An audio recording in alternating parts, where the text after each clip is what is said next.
뭐 한 2주 정도 쉬었다가 우리가 예, 다시 만나게 됐습니다. 오늘 참석하시는 분은 김정훈 선생님, 박인호 원장님, 김혜숙 교수님, 나파엘라 선생님, 박병전 교수님, 이용기 실장, 임종근 교육장님, 정동섭 본부장님, 정무영 교수님, 그리고 조영상 교육장님입니다.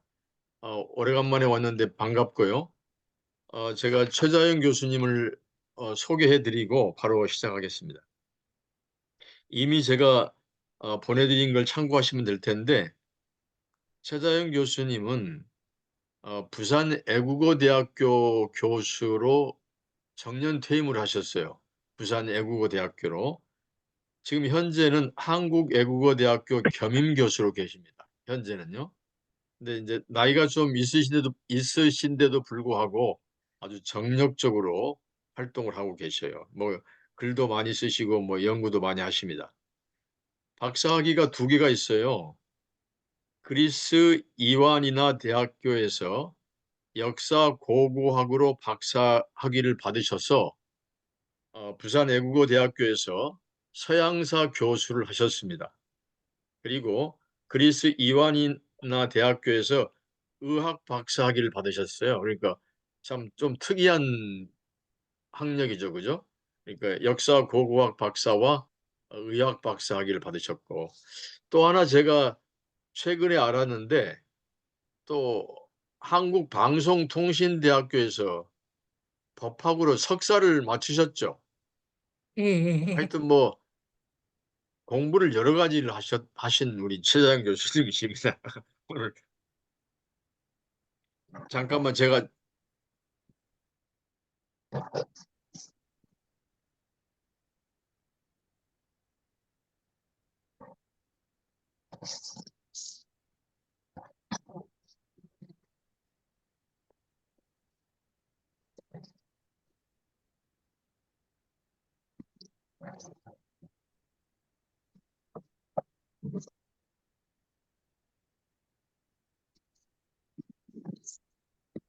이제 최 교수님 시작하시면 될까요? 예, 네, 알겠습니다. 발표 시간은 한 35분 내지 한 40분 정도 하고 나머지 시간 질의응답으로 하겠습니다. 예, 알겠습니다. 가능하면 좀 예, 다른 나라와 비교해서 특별히 유럽과 좀 비교하는 이야기를 좀 주시면은 우리 안목을 예, 넓히는 데 큰 도움이 되지 않을까 생각합니다. 자, 예, 우리 예. 최다현 교수님 박수로 맞이할까요? 감사합니다. 예, 감사합니다. 감사합니다. 네, 예, 감사합니다. 네, 교수님 제 소리 잘 듣깁니까? 네, 네, 들립니다. 네, 잘 조금 더 들립니다. 예, 가까이 예, 마이크를 대시면 좋겠고요. 예, 예. 제 감사합니다.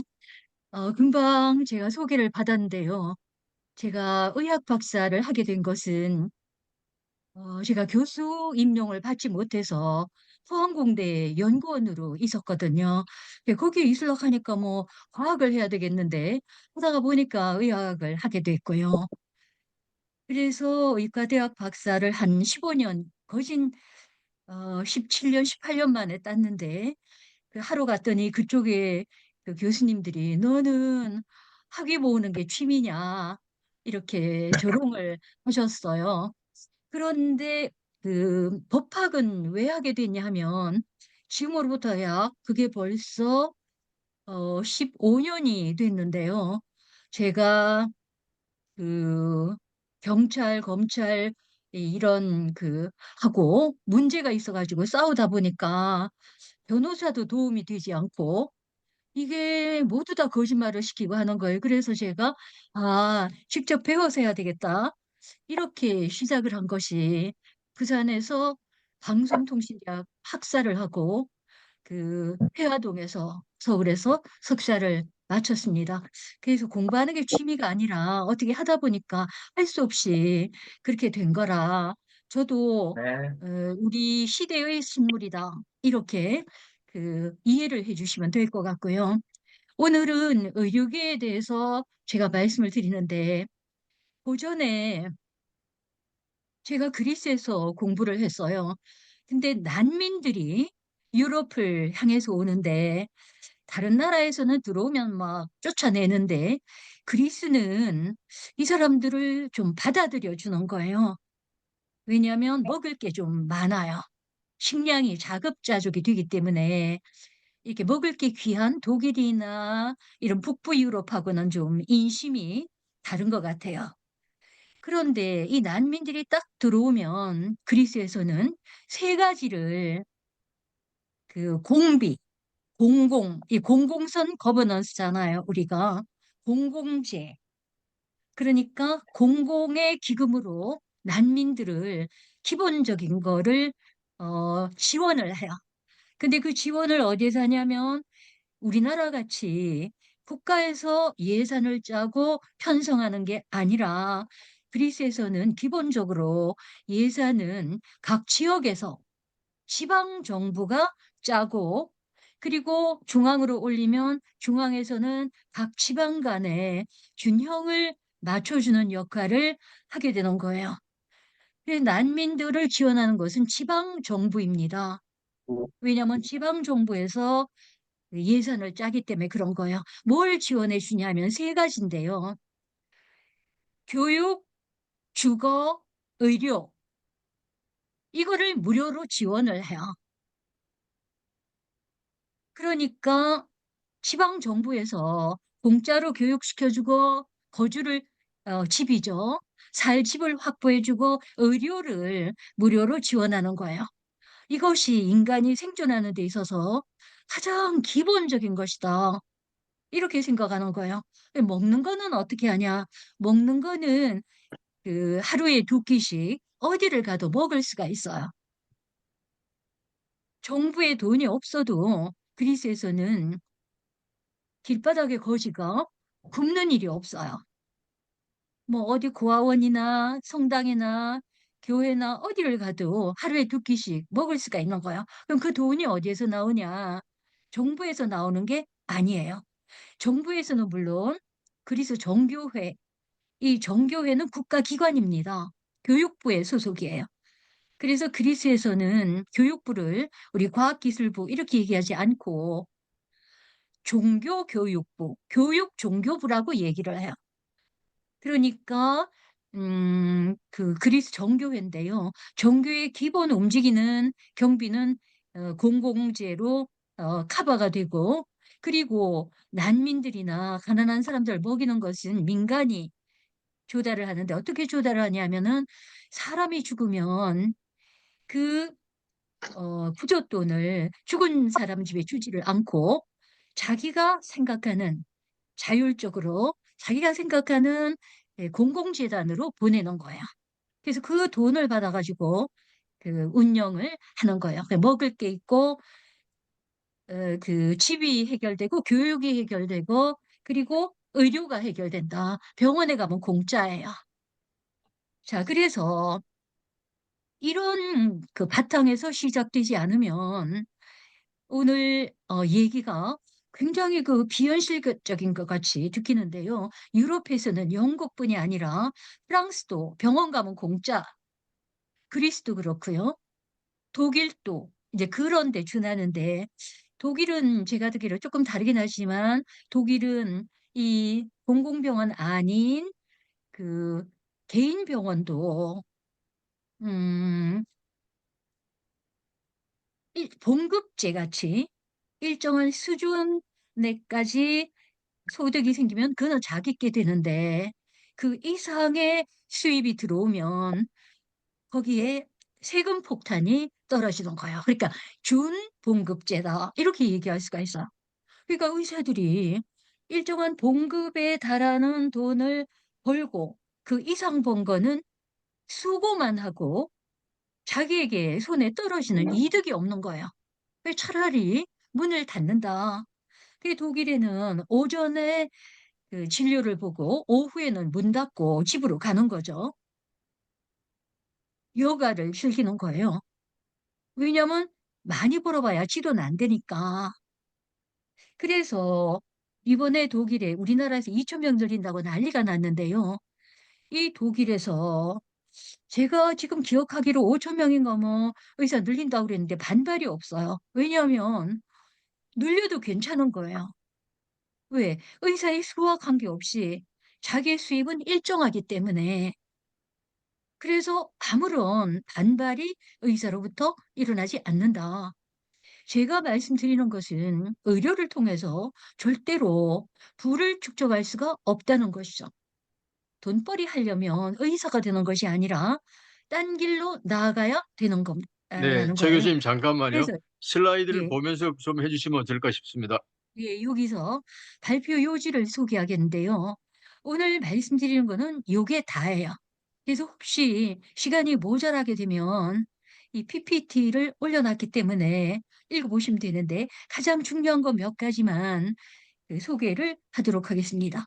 제가 35분 발표이기 때문에 한 10분 정도 시작을 했던 것으로 기억이 되고 그러면 45분 까지 제가 그렇죠. 45 분까지 발표를 45 분에서 한 48분 정도 50 발표를 할 분까지 하셔도 텐데요. 됩니다. 45 분에서 50 분까지요. 네. 예, 감사합니다. 그래서 요게 보면 우리가 이제 회자하는 우리 주변에 회자하는 말이 문재인 케어, 오바마 케어, 그리고 트럼프 케어 뭐 이런 말들이 돌아다니고 있죠. 아주 간단하게 요점을 전해드리면 오늘 요지가 여기에 다 들어있다. 들어있거든요.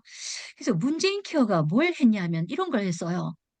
지금 우리가 건강보험을 넣는데 급여 항목이라는 게 있습니다. 급여는 우리가 병원에 가면은 싸게 이제 건강보험에서 수가가 나오니까 우리가 이제 조금 지불하고 이런 거예요. 근데 비급여는 그게 적용이 안 되기 때문에 소비자가 돈을 안 내야 되는 거예요. 그러니 여기에서 이제 문재인 정부죠. 어떻게 생각을 했냐면 아 이게 급여는 이제 건강보험에서 딱 지정해 주는 급여 항목은 수가가 정해져 있으니까 의사가 마음대로 돈을 올려받을 수가 없는데 비급여, 건강보험에서 일정한 수가를 정하지 않은 항목은 의사들이 제멋대로 받는다. 실제로 조사를 해보니까 서울의 집값 비싼데 하고 그리고 그 지방이나 어디 비싸지 않은 집값이 비싸지 않은 서민들이 사는 동네에서 의사들이 비급여 항목으로 환자에게서 받는 돈의 액수가 너무나 다른 거예요. 어떤 데는 수십만 원 받으면 어떤 데는 10만 원 받고 이런 식인 거예요. 그래서 문재인이 뭐를 생각했냐면 이 비급여를 없애야 되겠다. 왜냐하면 의사들이 지멋대로 받으니까. 그래서 모든 거를 급여로 넣어야 되겠다. 이렇게 생각을 했어요. 그랬더니 의사들이 반발이 너무나 심했죠. 왜냐하면 비급여 항목에서 이제 급여 항목에서는 의사들이 얘기하기를 자기네들 원가에도 못 미치게 준다. 70%밖에 안 된다라든가 국가에서 건강보험에서 받는 돈이 60%밖에 안 된다든가 그 돈이 작게 주니까 이제 어떤 식으로 편법을 쓰냐 하면 어, 개별적으로 환자를 받는 숫자에 따라서 돈을 주기 때문에 우리가 알고 있는 산분 진료, 막 얼른 환자 보고 내보내고 또 환자 받고 막 이런 식으로 한다든지, 그 다음에 비급여 항목에서 이 급여 항목에서 손해 본 거를 만회할 수 있는 기회가 있는 건데, 문재인이 비급여를 없앤다고 하니까 의사들이 그러면 우리는 급여에서도 손해를 보는데 맨날 손해만 보란 말이가. 그래가지고 막 반발을 했어요. 결국 비급여를 급여로 만들지 못했습니다. 그런데 문제가 뭐냐면 조금 전에 제가 말씀드렸듯이 유럽에서는 사회주의 의료 체제라고 하는데요. 병원에 가면 무조건 공짜예요. 아이를 낳고 가도 몇 명을 낳아도 걱정이 없어요. 왜냐하면 병원 가면 다 케어를 해주기 때문에. 그러니 이 병원은 국비로 운영이 되는 것이지 의사들은 봉급을 받고 그래 거기서 부를 창출할 수가 없는 거죠, 개인이. 그런데 우리나라에서는 이 병원이 급여든 그 비급여뿐만이 아니라 조금 전에 말씀드렸듯이 급여 항목에서도 의사들은 이득을 남기기 위해서 아니면 이제 수가를 적게 주니까 본전이라도 맞춘다. 그래 가지고 환자를 봤는데 3분 진료를 한다는 것이죠. 이것은 결국 돈과 맞물려서 의사가 주의 의무라고 하는데 이 의료라는 것은 주의 의무라는 것이 생명인데 한 환자에 대해서 이 돈에 쫓기니까 주의 의무를 다할 수 없는 환경이다. 이것이 우리나라의 만악의 근원이다. 이것이죠. 환자는 환자대로 부대끼고 의사도 의사들대로 부대끼는 거예요. 수가를 건강보험에서 자기가 진료를 보는데 뭔가도 안 되게 준다든지 그래서 편법을 쓰고 환자를 많이 받는다. 그리고 여러 가지가 있어요. 또 어떤 게 있냐면 청와대 비서실에 지금 대통령 비서실에 이원모라는 그 비서실장인가 있는데 그 장인이 자생한방병원 원장이라고 합니다. 근데 이원모는 아니라고 하는데 지금 그 방송에서도 나왔고요. 지금 치면은 이원모 이렇게 그 그 자생한방병원 치면은 막 나오는데 무슨 척추 요간판증 뭐 뭔가 뭐 협착증인가 뭐 이런 그 전문 병원인데 자생한방병원이 아주 유일하게 전문 병원이라고 하는데 거기서 약을 만들었어요. 이것을 시험 사업을 하는데 거기에 급여 항목으로 넣었다. 근데 그것이 이렇게 조사를 할 때에 탈락이 된 건데 뭐 어떻게 해 가지고 들어갔다 해 가지고 지금 문제가 돼 있어요. 뭐냐면 병원의 이득에 관련이 되면 비급여를 급여로 넣으면은 아무래도 환자들이 많이 오잖아요. 이제 이런 문제가 생기는 거예요. 그게 뭐냐면 돈이라는 것이죠. 이 환자의 몸을 돈으로 보기 시작했을 때 어쩔 수가 없어요. 이 돈과 연결이 됐을 때의 의료는 환자를 위해서 돌아가는 게 아니다. 이게 오늘 제가 얘기하려는 결론이고요. 그러면 어떻게 되냐? 환자가 병원에 가면 의사가 뭐 안 그렇지 안 그런 사람은 뭐 예수님 같이 한두 명 있는지 모르겠으나 의사가 환자를 볼 때 환자에게 가장 적합한 방법으로 치료를 해야 되는 거예요. 그런데 그렇지 않고 병원에서 환자를 딱 보면 돈을 자기에게 이득이 많이 떨어지는 쪽의 치료 방법을 권유하게 된다라는 것이에요. 그건 어쩔 수가 없어요. 인간이기 때문에. 그래서 우리나라에서 유럽같이 병원이 공짜인 곳은 돈이 의사 주머니로 들어가는 게 아니니까. 아니면 병원.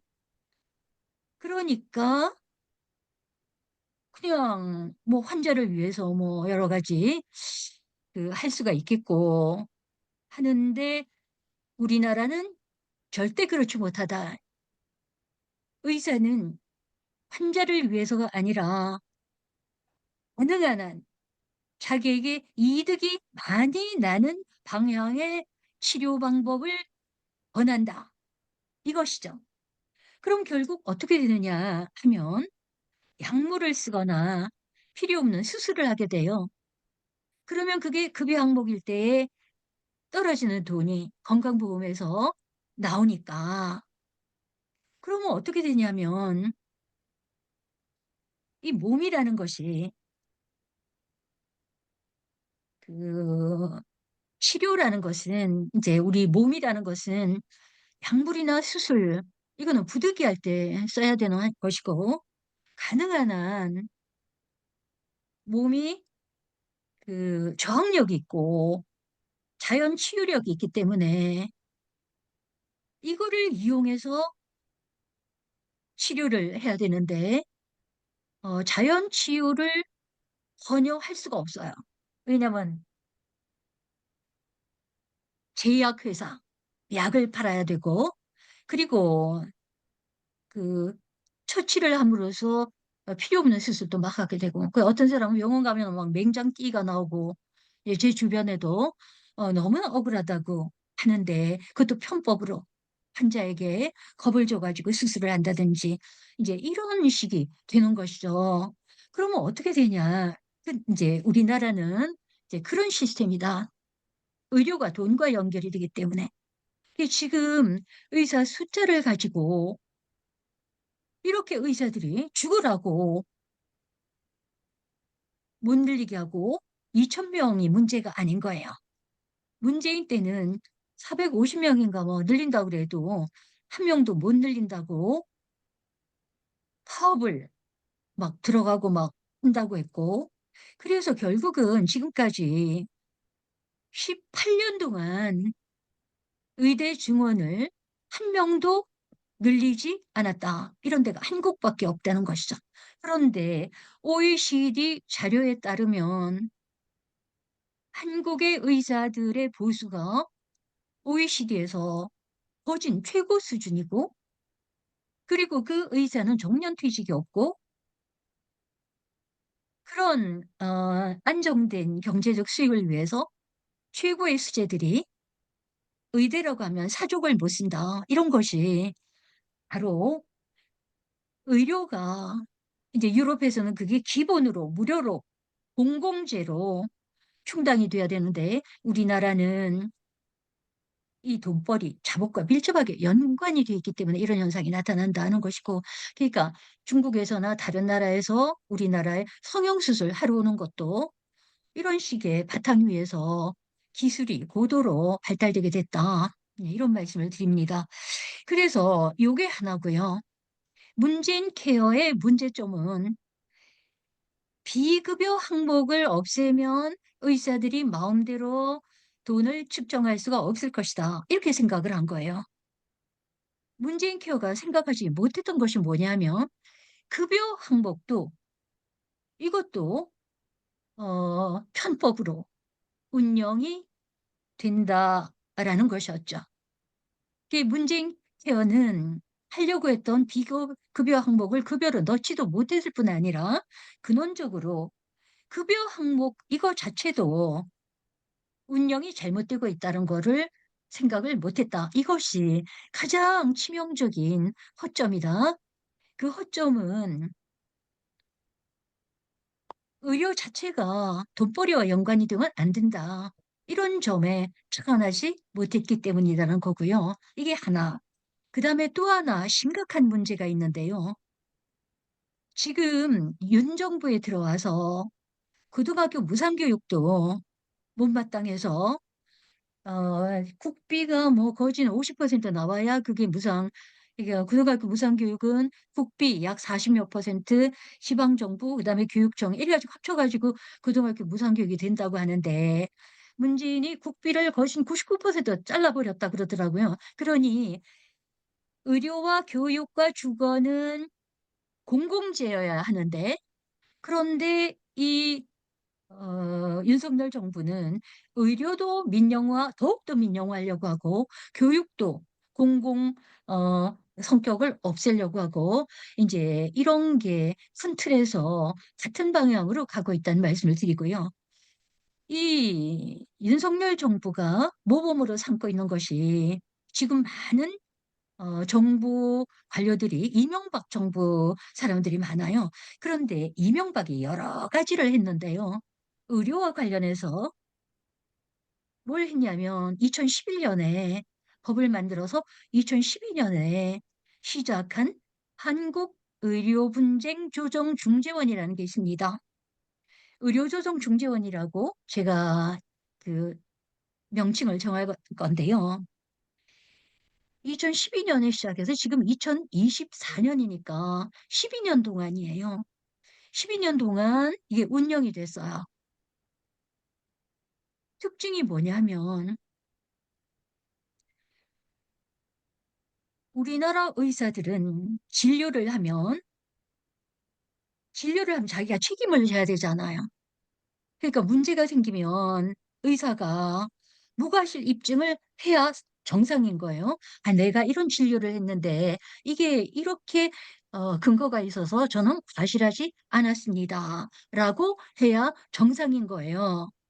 그런데 우리나라는 벌써 언제부턴가 법에는 그런 게 없는데 이 관행으로 의사들은 자기 진료에 대해서 증명을 하지 않아요.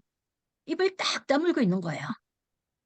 그리고는 환자를 보고 "뭐가 문제고 네가 내가 진료한 게 무슨 과실인지 네가 과실 증명을 해라." 이렇게 얘기하는 것이죠. 환자가 증명을 해야 되는 거예요. 뭐를? "의사 네가 이것 잘못했잖냐." 이렇게 증명을 해야 된다는 거예요. 아니 환자는 의료를 잘 모르는데 자 다시 말씀드리면 의사가 진료를 했으면 문제가 생겼다. 환자가 문제를 제기하면 "저는 이런 근거에 의해서 이렇게 진료를 했으니 저는 과실이 없어요." 이렇게 설명을 해야 되잖아요. 이게 의사의 무과실 입증입니다. 근데 우리나라 의사들은 절대로 그렇게 안 해요. 자기 것도 안 하고 남이 한 것에 대해서도 입을 떼면은 그 의사는 완전히 왕따 돼서 우리나라에서 의사를 못하게 되어 있습니다. 입을 떼면 안 되는 거예요. 그럼 어떻게 되냐? 비전문가인 환자가 의사 네가 이거 잘못했잖아." 이렇게 증명을 해야 되는데 이게 과실 증명이라고 하는 거야. 의사가 무과실 증명을 하는 게 아니라 환자가 과실 증명을 해야 되는데 그게 무지하게 어렵잖아요. 근데 의사들이 입을 딱 다물고 있어요. 모든 의사들이. 자기 것도 남의 것도 입을 떼면 안 되는 거예요. 그게 관행입니다. 이명박 때 이명박이 올라오기 바로 전에 문지 그 노 노무현 때죠. 노무현 2007년 말기에 의사들은 뭘 해야 되냐면 "입증 책임을 너희들이 해라." 의사 입증 책임 전환이라고 하는 거예요.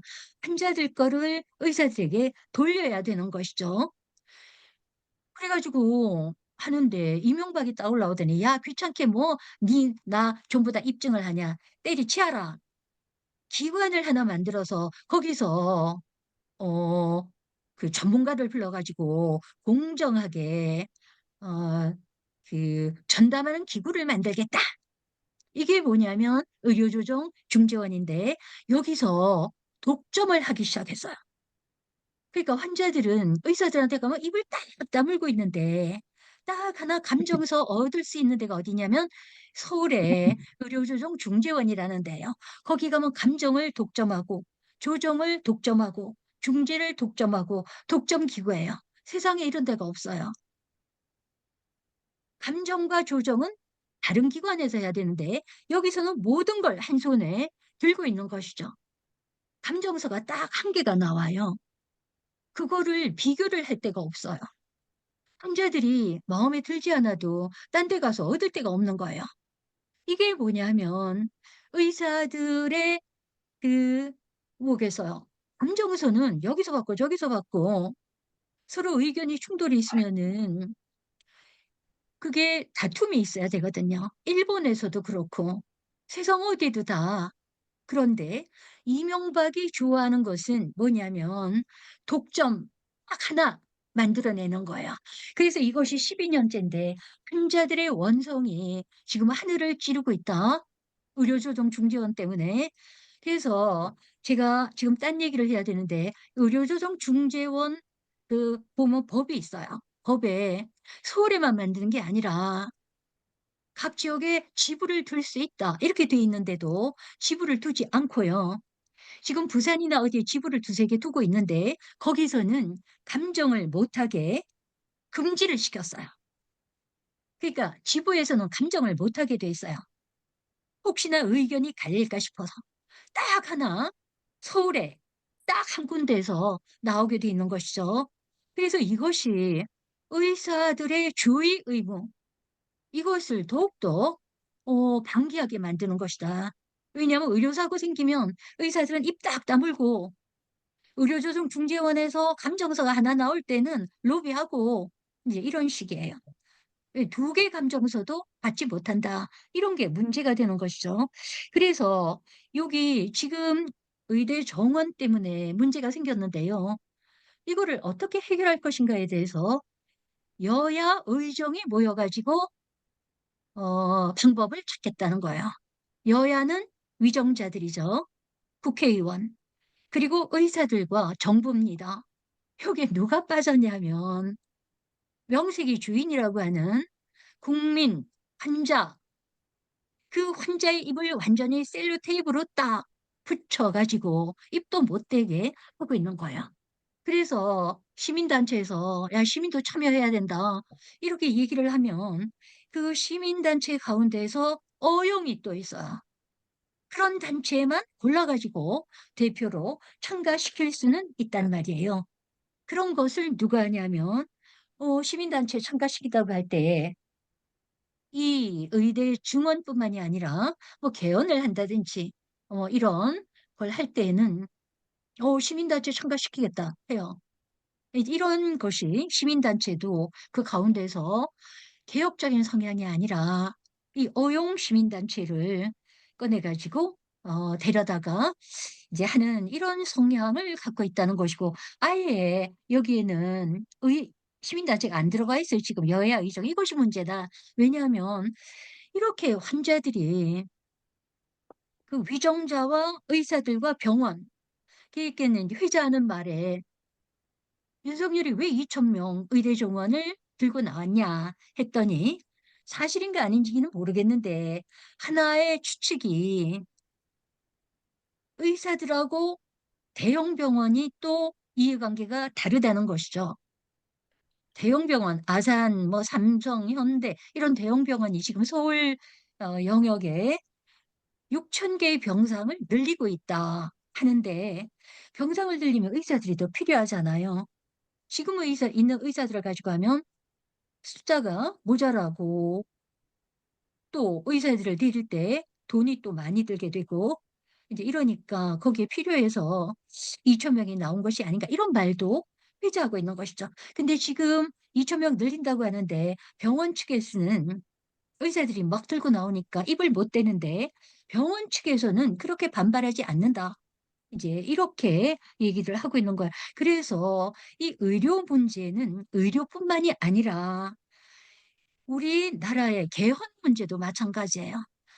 근 40년 만에 개헌을 하면서 개헌의 내용이 대통령제를 뭐 4년 중임제한다든가 국회를 뭐 국회의원 뽑는 거 중대선거구제를 한다든가 의원 내각제를 한다든가 이런 소리밖에 하지 않고 유신 정권 때 없어진 국민들의 권한, 공직자를 견제할 수 있는 국민 발언권이라든가 소환권이라든가 국민 투표에 붙일 수 있는 부의권이라든가 이런 거를 주려고 생각을 하지 않는 거예요. 이 여야가 똑같다. 이게 오늘 말씀드리려고 하는 요지입니다. 그래서 이 문재인 케어가 놓친 요거는 벌써 설명이 됐고요. 이 내용이 뭐냐면 문재인 케어는 의사의 비급여 항목에서 이게 천차만별 차이가 많이 나니까 이것을 모두 급여 항목으로 넣어야 되겠다. 여기에 주안점을 뒀어요. 그래서 놓친 게 뭐냐? 급여 항목에도 도둑질을 한다. 어떻게 도둑질을 해? 환자가 이게 홀대받는 것이죠. 3분 진료 같은 게 오늘은 시간이 없으니까 가장 대표적인 것인데요. 이게 정상적인 진료라고 될 수가 없고 더구나 약물을 쓰고 수술을 해야 급여 항목에서 돈을 받을 수가 있기 때문에 필요 없는 과잉 진료를 하게 된다는 거예요. 그러면 이 공공재로 의료를 지원하는 곳은 어떠냐? 될 수 있어요. 영국 같은 데는 공짜인데요, 병원이. 1차 의료, 2차 의료, 3차 의료가 있는데 그것은 1차 의료는 재택치료, 거기에도 건강보험이 지원을 받는데 거기에는 집에서 간호사를 불러가지고 그 간호를 받을 수가 있어요. 그게 지원이 되는 거예요. 간호사도 개인 영업을 하는 것이죠. 병원에서 시달린 간호사가 아니라 너무나 서비스를 잘해가지고 여기저기 초청을 받는 간호사가 되기 위해서 최선을 다하는 환자를 위해서 이 간호사가 건강보험의 지원을 받습니다. 병원이 필요가 없는 거예요. 다만 그 주치의라는 개념이 있는데요. 그 주치의가 의견서만 써주면 되는 거예요. 여기는 간호가 필요하다, 병이다. 그러면 그다음부터는 약이나 약물 치료. 그러니까 영국에서는 약물 치료는 2차 치료예요. 거의 다 1차 치료가 차지한다. 대부분의 그 치료 어 그 영역은 1차 치료가 차지하고요. 2차 치료는 약물인데 약물은 부득이할 때 쓰고 3차 치료는 수술 이렇게 들어가는 거예요. 그러니까 의사가 숫자와 무관하게 의사가 그렇게 부족하지 않다. 왜냐하면 재택 치료에서 자연 치유를 하기 때문에 그래서 이 몸은 약물에 어떤 모르모트가 되지 않는다. 자연 치유예요. 그래서 그 또 한 가지 상식으로 말씀드리면 영국에서는 유럽에서는 대개 우리 한약 같은 게 불법으로 돼 있는데요. 영국에서만은 이 우리가 한약이라고 얘기하는 거예요. 이게 합법화돼 있어요. 왜? 재택 치료를 너무나 중요하게 생각하기 때문에 이게 자연 치유인데요. 그 한약재 이거는 인위적인 약물이 아니지 않아요.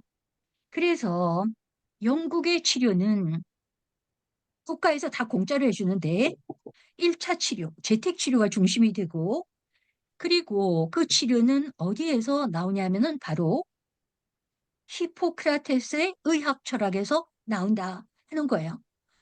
2300년 전에, 3, 400년 전에 히포크라테스가 뭐라고 얘기했냐면 약은 죽기 전에는 쓰지 말라. 모든 약은 독약이다. 이렇게 얘기했어요. 근데 우리는 감기만 들어도 약을 먹는 거예요. 이게 다 간을 해치거든요. 여기까지 문재인 케어. 그래서 비급 문제 해결, 여기 이제 말씀을 드린 것이고요. 문재인 케어는 그렇게 해서 지나가도록 하겠습니다. 이제 얘도 우리나라 요게 딱 지나갔고요. 요것도 지나가고 이제 여기에 들어갑니다. 세 가지 의료 체제가 있습니다. 세상에는 자유시장 이게 미국이고요. 사회국가 이게 어, 의사들의 생산 의사들이 만들어지는 것은 이것은 국가에서 관여하지 않되 어, 이게 생산 그 의료보험제도는 의료제라 그러면 의사도 들어가고 뭐 여러 가지가 들어가요. 의료 장비도 들어가고 생산과 분배의 주체가 누구인가에 따라서 자유주의적, 사회국가적, 사회주의적 이렇게 세 가지 모델로 나눌 수가 있다. 유럽은 사회주의적, 그러니까 병원이 공짜로 이용하는데요. 영국, 프랑스, 그리스, 그리고 독일도 거기에 준하고요. 그런데 자유주의 모델은 의료지의 생산과 부여를 모두 개인의 자유를 맡긴다고 하는데 우리나라는 사회 국가다. 이게 뭐를 생산과 분배 가운데 하나를 공공적인 요소를 갖고 있는데요. 이 한국은 생산은 사적의 요소에 의하지만 분배는 국가가 관장한다. 즉 의료지의 대부분 는 민간 의료 공급자가 자신들의 고유한 자본으로 생산하지만 의료 시장에서 유통되는 의료제의 내용과 가격은 정부의 독점적 결정에 의해서 정해진다는 거예요. 그러면 여기서 이제 문제가 정부에서 의료제의 내용과 가격을 정할 때 이게 의사나 제약회사나 병원이나 이런 쪽을 위할 것인가? 아니면 소비자, 의료 소비자, 환자죠. 환자를 위할 것인가 하면 갈림길에 있어요. 그런데 지금 현재 윤석열 정부는 눈에 띄게 고등학교 무상교육도 없애려고 하는 거 보면 불문가지인데 눈에 띄게 이 공급자, 특히 지금 의사들은 반발하고 병원은 입 다문다고 했는데 병원과 아니면 제약회사라든가 자본, 병원도 자본이죠. 이런 쪽으로 더 치우쳐져 있다. 그래서 지금 의사들이 반발하는 것이 의료 인력을 너무나 착취한다는 거예요. 전공의, 전임의, 임상교수 이런 사람들이 뭐 일주일에 40시간도 넘게 일하고 뭐 봉급은 4천만 원, 5천만 원 받고 이런다 그러는데 이게 문제가 되는 것이죠. 의사들이 이렇게 시달릴 때 환자들에 대한 주의 의무가 올바르게 시행될 수가 없다는 것이고요. 자, 이런데 제가 오늘 말씀드리고자 하는 것은 우리나라는 그만큼 하면 된 것 같고 미국인데요. 이 미국에 대해서 우리가 잘못 알고 있다는 것이에요. 이게 뭐냐면 바로 이거예요. 자유시장입니다. 미국은 이게 뭐 보험도 안 된다 이렇게 알고 있는데 미국 3억 5천 인구가 거의 다 보험이 돼요. 오바마 케어가 나오기 전에는 6분의 1, 약 3억 5천 인구 가운데에서 4,500만이 보험이 안 됐어요. 근데 오바마 케어가 시행되고 난 뒤에 2,500만, 2,400만 정도가 보험이 되지 않는다고 합니다. 그런데 어떤 사람들이 보험이 안 되냐? 이게 여기에 이제 중요하게 우리가 이제 놓쳐서는 안 되는 것이 뭐냐면 이제 이렇게 5가지 종류가 있는데 보험을 개인들이 형편에 맞게 선택을 하는 거예요. 돈을 많이 주면 의사도 선택할 수 있고 돈을 적게 주면 보험회사가 시키는 병원 가야 되고 이런 거죠. 그런데요. 그보다 더 중요한 게 뭐냐면 오늘 시간이 다 됐기 때문에 여기까지 말씀을 드리는데요. 마음대로 막 내버려 두는 것이 아니라 미국 정부에서는 노인, 극빈자, 장애인, 어린이들은 병원을 무료로 이용하게 돼 있어요. 이거는 공공재로 지원을 해요. 물론 경상 진료에 대해서. 그러니까 굉장히 미세한 수술은 안 해주는데 기본적인 것은 노인 메디케어라고 하고 이 프로그램을 극빈자 메디케이트 그리고 어린이 장애인도 극빈자에 들어갑니다. 이게 무료예요. 병원에 가면 무료란 말이에요. 그러니까 이것은 마치 우리 보건소 같은 그런 개념인데 그런데 일반 병원이 이런 사람들을 받아들여요. 왜냐하면 이 경비는 국가에서 지원을 하는 거예요. 세제 혜택을 주거나 그래서 이게 굉장히 중요한 것이고 오바마 케어는 이 메디케어, 메디케이트, 어린이, 장애인이 들어가지 않는 그리고 요거 말고는 직장 보험을 하는 거예요. 그런데 이 직장 보험, 직장들도 보험에 안 드는 게 있잖아요. 이렇게 안 든 사람들이 약 4,500만, 인구의 6분의 1이었는데 오바마 케어를 시행하고 난 다음에 2,500만 정도로 줄어들었습니다. 그러면 2,500만 어떤 사람이냐면 장애인도 아니고 극빈자도 아니고 자기가 노동을 할 수 있는 그 신체를 갖고 있는 사람들이에요. 이런 사람들은 보험이 안 되는 사각지역인데 그런데 이것을 우리나라에도 무엇에 비유할 수 있냐면 바로 비급여 항목이 비유할 수가 있다. 비급여 항목은요. 이게 건강보험이 되지 않기 때문에 가난한 사람이나 부자나 똑같이 부담이 똑같은 거예요. 바로 이 비급여 항목 우리나라에 있는 것이 미국에 2,500만 정도의 보험이 적용되지 않는 사람에 해당이 된다. 미국만 의료 사각지역이 있는 것이 아니라 우리나라도 바로 비급여 항목에서 가난한 사람들 어쩔 수가 없어요. 걸리면 죽어야 되는 거죠. 미국만 욕할 것이 못 된다. 그래서 마지막으로 한 가지만 더 말씀드리면 트럼프가 당선되기 전에 나는 당선되면 오바마 케어 이거 무효로 하겠다. 이래가지고 중산층들이 막 찍어줬어요. 왜냐하면 오바마가 오바마 케어를 하면서 재원이 있어야 되니까 중산층으로부터 세금을 더 많이 거두었거든요. 중산층이 화가 난단 말이에요. 그래가지고 막 트럼프 찍어줬는데 트럼프가 되고 난 뒤에 그때 하원과 상원이 모두 다 공화당이 다수였어요. 그 트럼프는 자기가 오바마 케어를 없애는데 이게 부결될 줄 몰랐던 거예요. 왜냐하면 공화당이 상하원 다수를 차지하고 있기 때문에 그래가지고 막 딱 만들어가지고 하원을 통과했어요. 근데 이게 상원에서 부결됐습니다. 트럼프 케어가 적용을 되지 못하고 지금도 오바마 케어가 그대로 계속되고 있는 거예요. 그 이유가 뭐냐? 여러 가지 얘기가 있는데 두 가지 설이 있어요. 하나는 오바마 케어도 그렇게 급진적인 것이 아니었다. 오바마 케어가 시행되고 난 다음에도 중산층은 조금 경제적 부담이 있지만 이게 사회주의로 넘어간다든가 이런 게 아니다. 그래 가지고 이 의료 체제가 급격하게 변화가 없었다. 이게 하나의 소리고 그다음에 트럼프 케어가 상원에서 부결될 때 이게 이탈표가 한 번은 4 표, 한 번은 8 표가 나왔는데요. 그런데 거기에 부결표, 공화당에서 부결표를 던진 사람 중에는 뭐 개인적인 감정도 있었다.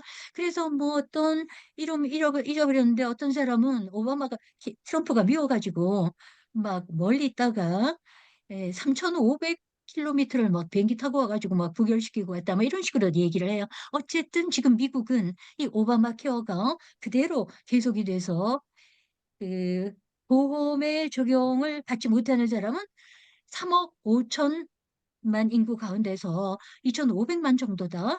이것은 미국뿐이 아니라 우리나라의 비급여 항목 이게 건강보험이 안 되는 것이죠. 이게 가난한 사람은 사각지역에 놓여 있는 것이다. 예, 우리 자신보다도 미국은 오히려 더 양호한 상황에 있다. 왜? 어린이 무료고 끝빈자 무료고 뭐 이런 거니까. 예, 이런 최 교수님 사람들도 55분 됐는데 어떻게 할까요? 예, 이제 다 됐어요. 여기까지만 이제 하겠습니다. 감사합니다.